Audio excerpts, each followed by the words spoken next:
The 32X, Sega's poor and unfairly attacked add-on that is incorrectly blamed along with the Sega CD for the downfall in the console market.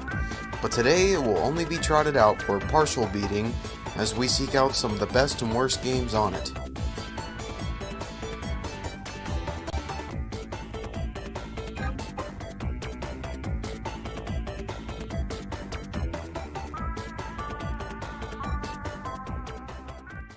Star Wars Arcade? No, not the one from 1983 with the Insane Man going all in a store, nor the 1998 3D on-rails shooting Trilogy Arcade, but Sega's 1993 arcade hit that served as one of the 3 launch titles for the ill-fated 32X. Along with Doom and Virtua Racing Deluxe, it was the best-selling of the 3. Star Wars Arcade is basically just a remake of the 1983 Atari version with improved graphics, but it retains the classic gameplay and shows off the power of the hardware by maintaining a stable frame rate even when many polygons are being loaded into the game when asteroids and star destroyers pop in. Even though it has inferior graphics than Virtua Racing Deluxe and can be played for a similar amount of time, it is still far more impressive than the gimped Doom port for the system.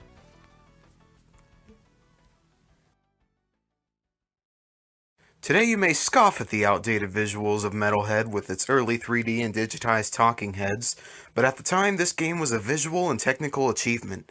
The 32X was created as Sega's response to the Atari 64-bit Jaguar, and Metalhead is one of the best examples of what the hardware can achieve. It was rendered in a 3D environment with a great frame rate, tons of voices, in a night vision mode, and 4 different camera angles, which clearly shows the power of the 32X's 32-bit hardware when compared to the 64-bit Atari Jaguar, and especially when compared to Iron Soldier.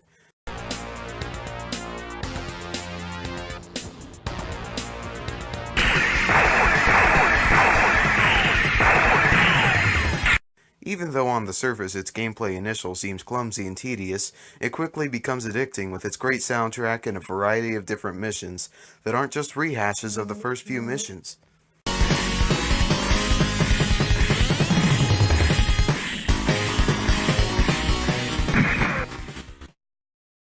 Following the release of Nintendo's Mario Kart on the SNES, it basically becomes a requirement for every console to have a kart racer, and Sega's answer to Mario Kart was Core Design's BC Racers.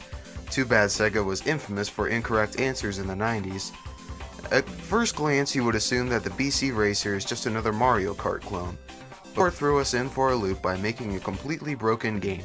A standard trait in most kart racers that is all of the racers have different speeds, but every racer is placed on an even playing ground due to disadvantages given to them, such as having a weaker defenses. However, in this game, Chuck Rock, which game this was supposed to be, has pitiful speed with nothing to compensate it like many of the other slower racers, so that means that if you were foolish enough to pick them, then Granite and Tina will speed past you and the rest of the racers as you struggle to even get close enough to attack. However, Core did improve the multiplayer races by giving the game terrible controls. Due to the fact that the 32X had to use Sega Genesis controller, the 3 buttons were already used up, forcing the brake button to be down. Not only is BC Racers a poor answer to Mario Kart, but it also makes the hardware look weak when compared to the Atari Jaguar's own kart racer, Atari Karts, which is both impressive graphics and soundtrack. But at least we can rest assured that Core didn't take time away from developing the gameplay to focus on the soundtrack, as that is also terrible.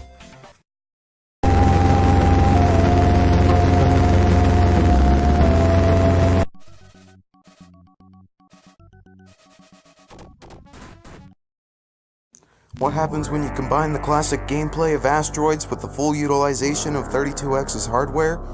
Well, you get the next-gen degeneration that is Darkside. This 1996 game was originally in production for Sega Neptune and slated to be a launch title, with it ironically becoming one of the last titles released for the console, and would have been the last if its North American release hadn't been cancelled. Before we get into the gameplay, I have to give this game the praise it deserves for being both fully 3D with textured objects while having a steady frame rate, a great feat for the time, and being rendered entirely with the 32X's hardware. And now with that, we can get into the exciting and enriching gameplay of shooting at asteroids in it's shooting more asteroids. And oh yeah, you also shoot at some poorly programmed flying saucers sometimes. While both Star Wars and Arcade and Darkside rely on gameplay used by other more famous games, you are able to understand what to do in Star Wars Arcade, while here, you will most likely get lost in the first level constantly. Well, the gameplay might be terrible, but at least we can enjoy this great generic music.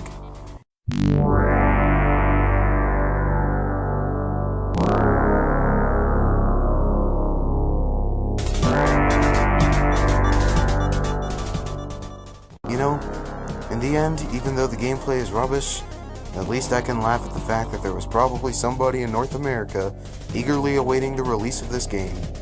And the fact that any 32X collector will be forced to shell out $1,000 for this game.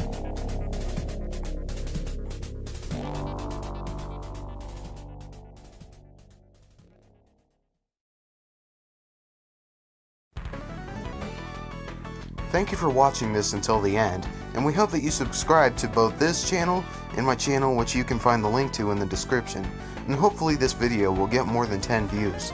If you would like to see a video, just comment your idea down below, and maybe we will do it one day.